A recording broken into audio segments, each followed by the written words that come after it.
Assalamualaikum warahmatullahi wabarakatuh. Perkenalkan, nama saya Zainul Arifin, saya anak kelas 12 MIPA 1 absen 31. Di sini saya akan menerangkan tentang perbedaan desa dan kota menurut Prof. Bintarto. Yang pertama, masyarakat desa bersikap agraris dan homogen, sedangkan masyarakat kota cenderung non-agraris dan heterogen. Yang kedua, di desa ruang kerjanya terbuka, maksudnya orang-orang di desa banyak yang bekerja sebagai petani dan berkebun, sedangkan di kota ruang kerjanya tertutup. Maksudnya orang-orang kota cenderung banyak yang bekerja di perkantoran dan pabrik.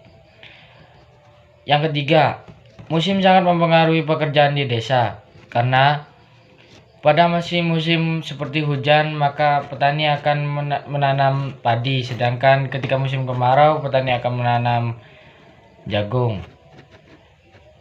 Sedangkan di kota, musim tidak mempengaruhi pekerjaannya. Yang keempat, pekerjaan di desa bersifat umum dan rata-rata penduduk memiliki kemampuan yang sama. Sedangkan pekerjaan di kota bervariasi dan ada spesialis pada bidang tertentu. Yang kelima, di desa jarak rumah dan tempat kerjanya cenderung dekat, sehingga sarana transportasi tidak begitu diperlukan. Sedangkan di kota jarak rumah dan tempat kerja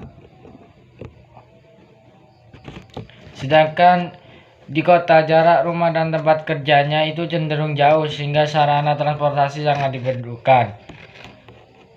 Yang keenam, di desa jumlah penduduknya kecil dengan wilayah desa yang cukup luas. Sedangkan di kota penduduknya besar dengan wilayah kota yang cenderung kecil atau sempit. Yang ketujuh, di desa jumlah penduduk kecil dan jarang ketemu lahan garapan yang luas dan sehingga membuat komunikasi menjadi kurang. Sedangkan di kota penduduknya besar dan sering bertemu. Tempat kerja mendukung terjadinya frekuensi komunikasi tinggi.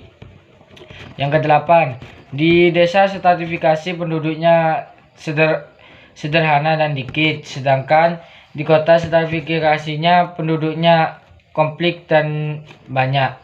Yang kesembilan, jika di desa terjadi pelanggaran sosial, maka sanksi yang diberikan yaitu sesuai dengan adat istiadat setempat. Sedangkan jika di kota terjadi pelanggaran sosial, maka sanksi yang diberikan yaitu sesuai dengan hukum atau peraturan yang berlaku di kota. Yang ke-10, di desa lembaga di luar pemerintahan desa sangat dikit. Misalnya kelompok tani dan paguyuban seni dan lain-lain. Sedangkan di kota lembaga di luar pemerintahan banyak dan sesuai dengan bidangnya. Misalnya lembaga hukum, seni, olahraga dan lain-lain.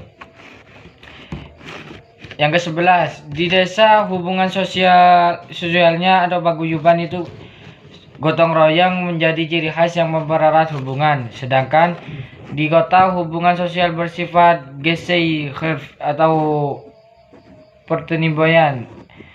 Penduduk cenderung egois dan individual, sehingga hubungan cenderung merenggang. Yang ke-12, mobilitas penduduk rendah, sedangkan mobilitas di kota itu tinggi.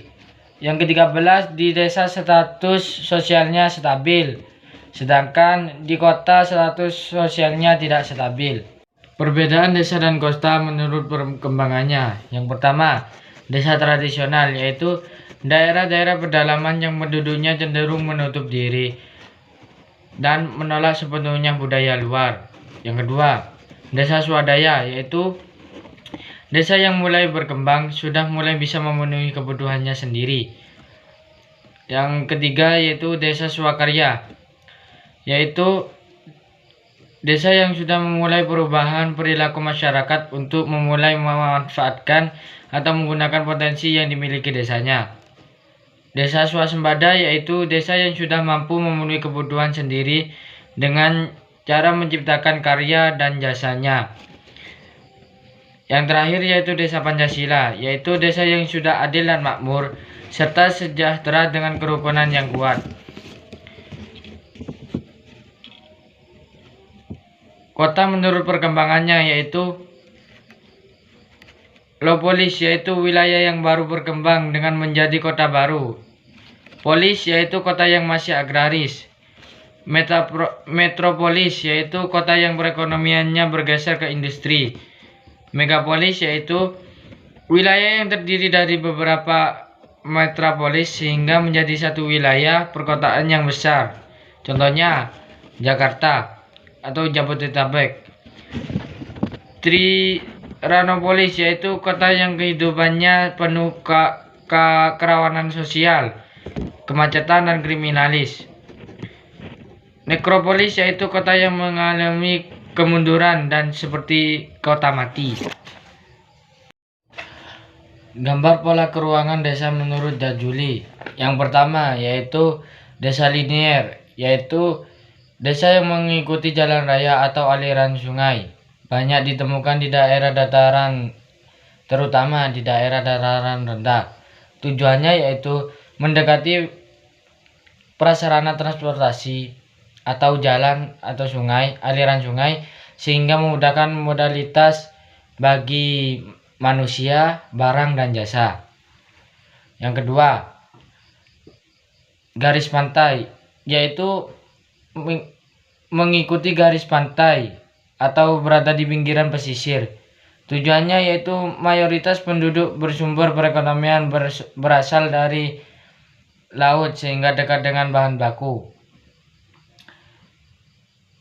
Yang ketiga yaitu terpusat, banyak ditemukan di daerah pegunungan. Tujuannya yaitu penduduk yang berasal dari keturunan yang sama sehingga antara sesama warga masih merupakan saudara atau kerabat. Yang keempat yaitu mengelilingi fasilitas. Banyak ditemukan di daerah dataran rendah seperti mata air, danau, dan di pinggiran waduk. Tujuannya agar para penduduk dekat dengan fasilitas kebutuhan dalam kehidupan. Gambar pola keuangan pola menurut Prof. Bintaro. Yang pertama yaitu gambar desa mengelilingi jalan, yaitu desanya mengelilingi sepanjang jalan. Yang kedua, desa memanjang sungai, yaitu desanya mengikuti aliran sungai, berada di pinggir aliran sungai.